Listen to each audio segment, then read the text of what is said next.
मैंने कॉमर्स चुनी थी, मतलब जो चार्ट ये सीए कोर्स होता है ना, इसमें अकाउंट्स हो गया, मैथ्स हो गया, ये सब बहुत काम आता है। जैसे आगे जाके 3 लेवल्स होती हैं, एक को बोलते हैं फाउंडेशन, एक को बोलते हैं इंटरमीडिएट और एक को बोलते हैं फाइनल्स। ये 3 लेवल हमें देनी होती है। आजकल तो वो होती है पेन ड्राइव क्लास में, बहुत सारी क्लासेस जैसे घर पे बैठ के लिए। तो पढ़ाई तो सब में ही करनी पड़ती है, बस मैं ये कहूंगी कि हर मतलब कंसिस्टेंट रहना होता है। 2 घंटे भी पढ़ रहे हो तो आप रोज पढ़ो। 6 पेपर बताए ना, तो उसमें अकाउंट्स भी आता है, उसमें टैक्स भी आता है, मतलब जीएसटी भी आता है। 100 नंबर के सबका अलग अलग होता है। कोई 4 घंटे में कोई चीज पढ़ता है, कोई वही चीज 8 घंटे में पढ़ता है। ठीक बात वो तो सबका अलग अलग होता है ना। बट हाँ, मैं ये कह रही हूँ कि पढ़ना रोज पड़ेगा। अच्छा, वो ये है कि बच्चे के दिमाग पर डिपेंड होता है किसकी कैचिंग पावर कितनी है। ठीक बात है। उनकी रुचि का ध्यान रखना होता है, पेरेंट्स को भी और बच्चे को खुद भी।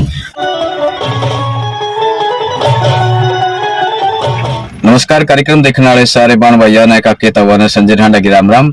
और भाई आज हम बैठे हैं चरखी दादरी में। हमारे साथ में जो लड्डू बैठी है, ये हाल ही में जो सीए का एग्जाम था उन्होंने इसको क्रैक करा है। और भाई पूरे यानी कि जो रैंक आई इनकी वो 8वें नंबर पे है। तो भाई बेटा, सबसे पहले तो स्वागत आपका हमारे साथ जुड़ने खातिर। Thank you so much. आज आपने ये बताओ भी सीए क्यों है, सीए के खातिर कौन कौन से यानी कि भी कौन कौन से बच्चे स्ट्रीम यानी कि भी आर्ट है, साइंस का भी, नॉन मेडिकल, मेडिकल कौन से बच्चे, यानी कि एक सवाल हो मन में कि भाई आर्ट का बच्चा सीए कर सके कि नहीं कर सकता, आसानी किस में होगी, ये सारी बातें हम जानेंगे। तो बेटा पहले तो ये बताओ कि अपना परिचय दे दें।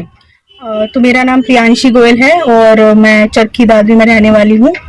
और मैंने अपनी सारी स्कूल यहीं से की है और बाकी जो भी सीए से रिलेटेड पढ़ाई है वो मैंने सारी दिल्ली से और गुड़गांव से की है। अच्छा, तो यहाँ कौन से स्कूल में आपने पढ़ाई करी? यहाँ पे मैंने बेस मॉडल स्कूल में पढ़ाई की है। यहाँ आपने वेस्ट मॉडल? हाँ, 11th और 12th। आप ये बताओ कि आपके जो 10th के बाद में 11th जो आपने एडमिशन लेना था, कौन सी स्ट्रीम चुनी थी? मैंने कॉमर्स चुनी थी, मतलब जो चार्ट ये सीए कोर्स होता है ना, इसमें अकाउंट्स हो गया, मैथ्स हो गया, ये सब बहुत काम आता है जैसे आगे जाके पूरे कोर्स में। तो इसलिए मैं कहूंगी कि अगर किसी को भी सीए करनी है तो कॉमर्स ले, तो उससे थोड़ा बेस बन जाता है बेसिक नॉलेज लेने में। अच्छा प्रियांशी, ये बताओ जैसे भाई ये मन में सवाल होगा कि मान ली मैं है, मेरी बेटी है, हाँ, और वो कहते आर्ट ने उसने ले लियो, हाँ, साइंस ले लियो, तो क्या वो भी सीए का एग्जाम? हाँ, वो भी करते हैं। मतलब मेरी क्लास में बहुत बच्चे थे। अच्छा, हाँ, जिसने जो साइंस ले, बट उनको मतलब मैं ये नहीं कहूँगी बहुत तकलीफ आती है, बट ये कि थोड़ा उनको ज्यादा मेहनत करनी पड़ती है क्योंकि उन्हें 11th 12th में तो कॉमर्स पढ़ी नहीं होती कभी। अच्छा, तो थोड़ा सा उनको ज्यादा मेहनत करनी पड़ती है भाई एज कम्पेयर टू जिसने कॉमर्स ली होती है। ठीक है प्रियांशी, आप ना सारी प्रोसेस बताओगे। एक जैसे बच्चा 10वीं क्लास से लेकर के जब एम अपना बनाता है और जो सीए बनने तक की, यानी कि उसकी मुझे ना सारी प्रोसेस बता दे ताकि जो बच्चे देखेंगे वो आपसे मोटिवेट होंगे, वो अपने जीवन में इसको अप्लाई करें। तो जैसे कि जैसे 10th करने के बाद, तो 10th करने के बाद जैसे मैंने बोला कि कॉमर्स जो लेते हैं उनको थोड़ी आसानी होती है। तो मैं कहूंगी कि अगर किसी को भी करनी है तो 10th के बाद वो कॉमर्स स्ट्रीम ले। अच्छा, और फिर 11th और 12th कॉमर्स स्ट्रीम में करने के बाद, क्योंकि 10th में ही हमें डिसाइड करना होता है, तो कॉमर्स स्ट्रीम लेने के बाद 12th के बाद एक 3 लेवल्स होती हैं। एक को बोलते हैं फाउंडेशन, एक को बोलते हैं इंटरमीडिएट और एक को बोलते हैं फाइनल्स। अच्छा, तो ये 3 लेवल हमें देनी होती है। तो इसमें जैसे कि अभी तो चेंज आया थोड़ा सीए के सिलेबस में। अच्छा, तो फाउंडेशन में होते हैं 4 पेपर, जैसे इंटर में 6 पेपर होते हैं। अच्छा, ठीक है, और फाइनल में भी 6 पेपर होते हैं। ठीक बात तो है। ऐसा अभी नया चेंज आया, पहले 8 होते थे। अच्छा, तो अभी कोई भी नया बच्चा ज्वाइन करेगा तो उसको 6 पेपर ही देने पड़ेंगे इन दोनों लेवल्स पे। ठीक है प्रियांशी, ये और बताएंगे इसका काम क्यों? सीए का काम जैसे कि सबसे मेन काम तो रिटर्न, जो हम इनकम टैक्स रिटर्न जो भी टैक्स गवर्नमेंट को देते हैं, जो भी बंदा पैसे कमा रहा है उस पे जो भी इनकम बन रही है, तो उस पे जो भी टैक्स आप गवर्नमेंट को पे करते, तो एक आम इंसान जो होता है वो ये सब काम नहीं कर सकता, मतलब उसको थोड़ी सी हेल्प लगेगी। ठीक बात तो इसमें मेन सीए का ही रोल होता है। आप सीए के पास जा सकते हो, अच्छा, अपने रिटर्न भरवा सकते हो, गवर्नमेंट को मतलब सहायता कर सकते हो टैक्स देके। अच्छा, कहने का मतलब है भाई लेखा जोखा हिसाब किताब जो है वो सारा इसमें सिखाया जाएगा, है ना? हाँ। अच्छा, आफ्टर 12th आप बता रहे हो मैं दिल्ली चली गई थी? हाँ, आफ्टर 12th मैं दिल्ली चली गई थी कोचिंग लेने के लिए फाउंडेशन की, जैसे मैंने कहा पहला लेवल होता है। तो उसके हाँ, तो मैंने अपनी सारी जो भी पढ़ाई की है क्या तो दिल्ली से की है, या फिर आजकल तो वो होती है पेन ड्राइव क्लासेस होती है। अच्छा, तो आप ऑर्डर करो, पेन ड्राइव आती है, उसको लैपटॉप में लगाओ और क्लास चल जाएगी। आप अपने घर पे भी कर सकते हो? हाँ, आप अपने घर पे भी कर सकते हो। तो मैंने भी बहुत सारी क्लासेस जैसे घर पे बैठ के ली है। अच्छा प्रियांशी, एक ये और बताओ जैसे भी सिलेबस का हम ध्यान रखें, किस प्रकार का सिलेबस, मतलब किस लेवल तक की हमने पढ़ने पड़ेंगे जैसे आप एग्जाम क्लियर करते हैं उस टाइम? देखो पढ़ाई तो सब में ही करनी पड़ती है, बस मैं ये कहूंगी कि हर मतलब कंसिस्टेंट रहना होता है। अच्छा। ये मतलब कि रोज पढ़ो, ओके। आप 2 घंटे भी पढ़ रहे हो तो आप रोज पढ़ो। अच्छा। 6 पेपर बताए ना, तो उसमें अकाउंट्स भी आता है, उसमें टैक्स भी आता है, मतलब जीएसटी भी आता है, 100 नंबर के होते हैं। अच्छा, तो आपको सब में ही पास होना पड़ेगा, तभी आप कर पाओगे। सीए में जैसे भी आपका रिजल्ट आया तो मतलब कितने घंटे प्रिपरेशन करते हैं? जैसे भी यूं कहा जाता है ना कि भाई जैसे वो 10 घंटे पढ़ाई करी, 12 घंटे पढ़ाई करी, क्या ऐसा पढ़ाई घंटे का भी कुछ मतलब इसमें रहता है कोई रोल? देखो सबका अलग अलग होता है, कोई 4 घंटे में कोई चीज पढ़ता है, कोई वही चीज 8 घंटे में पढ़ता है। ठीक बात वो है। तो सबका अलग अलग होता है ना, बट हाँ मैं ये कह रही हूँ कि पढ़ना रोज पड़ेगा। अच्छा, वो ये है कि बच्चे के दिमाग पे डिपेंड होता है, किसकी कैचिंग पावर कितनी है। ठीक बात है। मतलब किसी को लेट समझ आता है, किसी को जल्दी समझ आता है, तो ऐसे घंटों का हिसाब नहीं लगाना चाहिए। अच्छा, मतलब ये जो टीचर ने पढ़ा दिया घर आके पढ़ो उतना, चाहे आपको उसको 20 मिनट लग रही है या किसी बच्चे को 1 घंटा लग रहा है, ठीक बात है। तो उस हिसाब से होता है। ऐसा नहीं है कि बच्चे बोलते हैं हम तो 20-20 घंटे पढ़े, ऐसे नहीं होता। अच्छा अच्छा, हाँ बस ये कि अपना अगर आप रोज रेगुलर पढ़ रहे हो तो शायद आपको 6-8-7 घंटे में काम हो जाए। ठीक है। लेकिन अगर आप बहुत दिनों बाद एक दिन पढ़ने बैठोगे, पेपर से 1 दिन पहले, तो आपको फिर तो 24 घंटे भी कम पड़ेंगे। जैसे जो 10वीं क्लास में है या +1 +2 में है, जिनके पास कॉमर्स भी है, मैसेज कैसे देंगे किस प्रकार से सीए बन सके आसान तरीके से?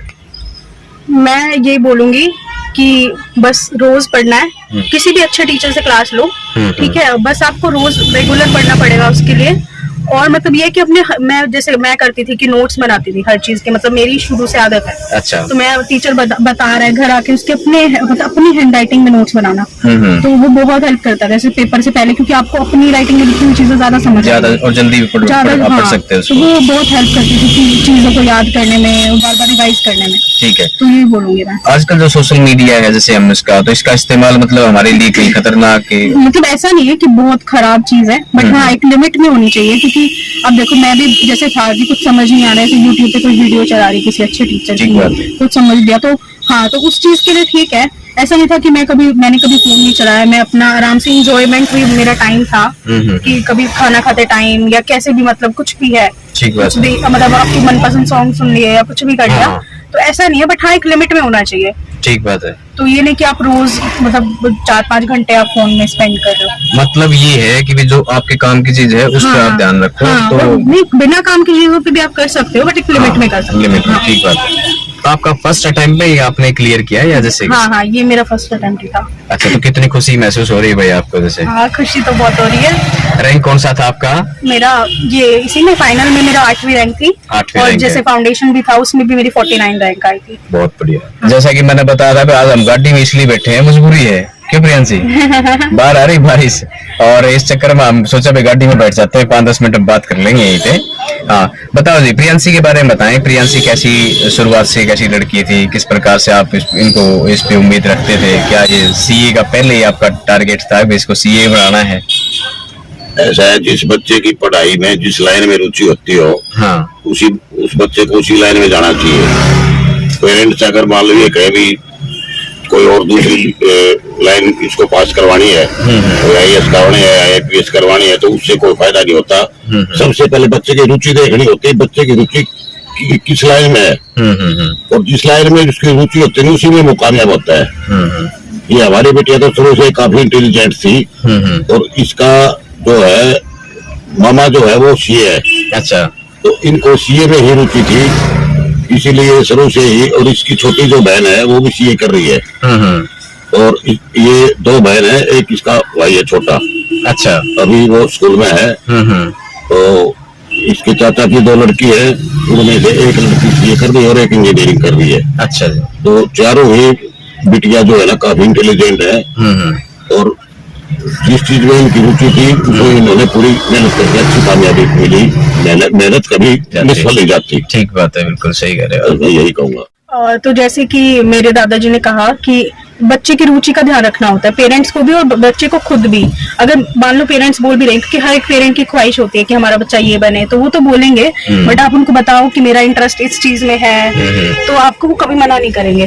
तो आपको वही लाइन चुननी चाहिए जिसमें आपका इंटरेस्ट है, और उसी में आगे बढ़ना चाहिए। मैं बस ये कहूँगी। ठीक, इंटेलिजेंट थे ये। जैसे इसमें फाउंडेशन पे 49वां रैंक था इसका ऑलरेडी। अच्छा जी। फाउंडेशन में जो शुरुआत होती है सीए की, हाँ, जब इसका 49वां रैंक था, अच्छा जी। हाँ, एम के गुप्ता है उधर मधुबन चौक पे। हाँ। और फिर सर ने इसकी फीस माफी भी कर दी हाजी फाउंडेशन की। और फिर 21,000 रुपये इनाम भी दिए। पूरे परिवार के बच्चों को संस्कार कुछ इस प्रकार के दिए हुए हैं। ठीक बात। कि भी अपने काम से काम, पढ़ाई पे ध्यान, तो इनका पढ़ाई के अलावा और कोई मतलब इधर उधर ध्यान नहीं था। ठीक बात है। पढ़ाई पे ही ध्यान रखे इन्होंने और इसीलिए इसकी मेहनत मतलब जो कामयाब हुई। ठीक बात है। प्रियांशी, आपने बहुत अच्छी जानकारी दी और बहुत अच्छा लगा। एक बार फिर से आपका धन्यवाद। Thank you so much. Thank you uncle ji आपका।